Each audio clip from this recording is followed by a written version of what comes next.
It's been a year since North Korea's so-called dear leader, Kim Jong-il, died. His son, Kim Jong-un, is only 28 years old, and he was pushed onto center stage. Analysts predicted that he was too young and too inexperienced to lead the country. Well, he's proving them wrong. And it seems he wants to be a different kind of ruler than his father. For example, last April, he promised that North Koreans would not have to tighten their belts again in the name of national security. On the other hand, he recently fired off a rocket in defiance of the UN and further sanctions against his impoverished country. To assess Kim Jong-un's first year, we have Philip Un, the chief operating officer for the Ploughshares Fund, a foundation dedicated to eliminating nuclear weapons. He's also worked in the State Department on Korean affairs. He joins us via Skype. Philip, welcome to LinkAsia. Great to be here, Yul. Thanks.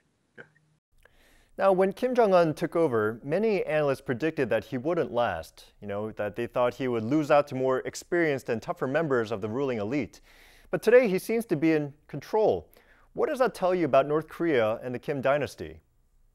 Well, I think one thing you have to realize is that, as a caveat, really when it comes to leadership issues, no one really knows what's going on. It's sort of its own little black box. That being said, I think the big news, as you said, is that Kim Jong-un is still there. A lot of people predicted he wouldn't be. And so that seems to tell us that there is a consolidation of power going on. From what we've been able to tell in terms of actual facts and pieces of data, we see that the Gang of Seven, which were the individuals or the generals that were accompanying the body of Kim Jong-il to the burial, who were his inner circle, 6 out of the 7 are now pretty much gone. 4 of them have been either demoted or have not been seen. The other 2, who are in their 80s, did not make the inner circle. So I think it's pretty clear the consensus is that he's doing quite well. The regime is here to stay, whether it's Kim Jong-un or not. Does he seem seriously interested in bettering the life of ordinary North Koreans, even at the expense of the country's military? There are small considerations. I mean, economically, what he has said, it's really important to understand from the top down, he's made some really extraordinary announcements. One was when in his first speech, he made the admission that the North Korean people should not have to constantly tighten their belts. The other thing that we know is that with respect to the Chinese, he's basically said that, economics is going to be his primary mover and shaker. That's going to be a big priority for him.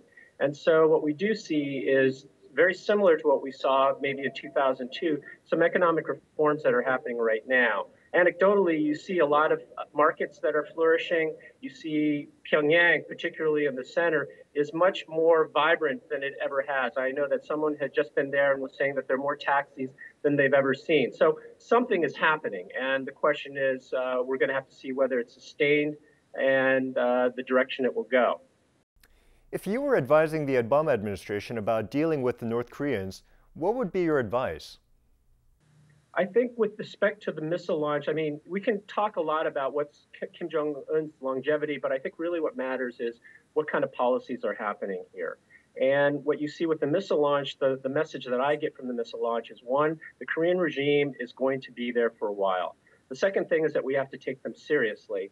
But at the same time, we can't panic.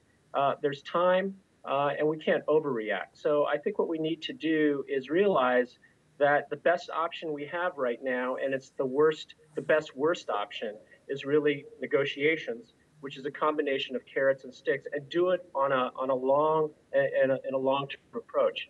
The problem with our policies has been that we've gone from carrots to sticks, we've gone from regime change to non-regime change. So there's a lot of inconsistency here, and I think really that's the key right now, is to be proactive, figure out what to do with respect internally, get an agreement on how the approach should be for the United States, and then talk with China, South Korea, and Japan to figure out a long-term approach.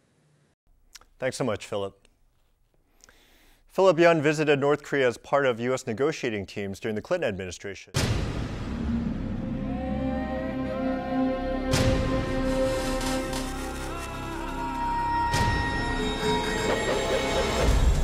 Now on U.S. airwaves, a global channel of uncompromising stories. World news, documentaries, entertainment, and culture. Link TV, connecting you to the world. For more information, visit linktv.org.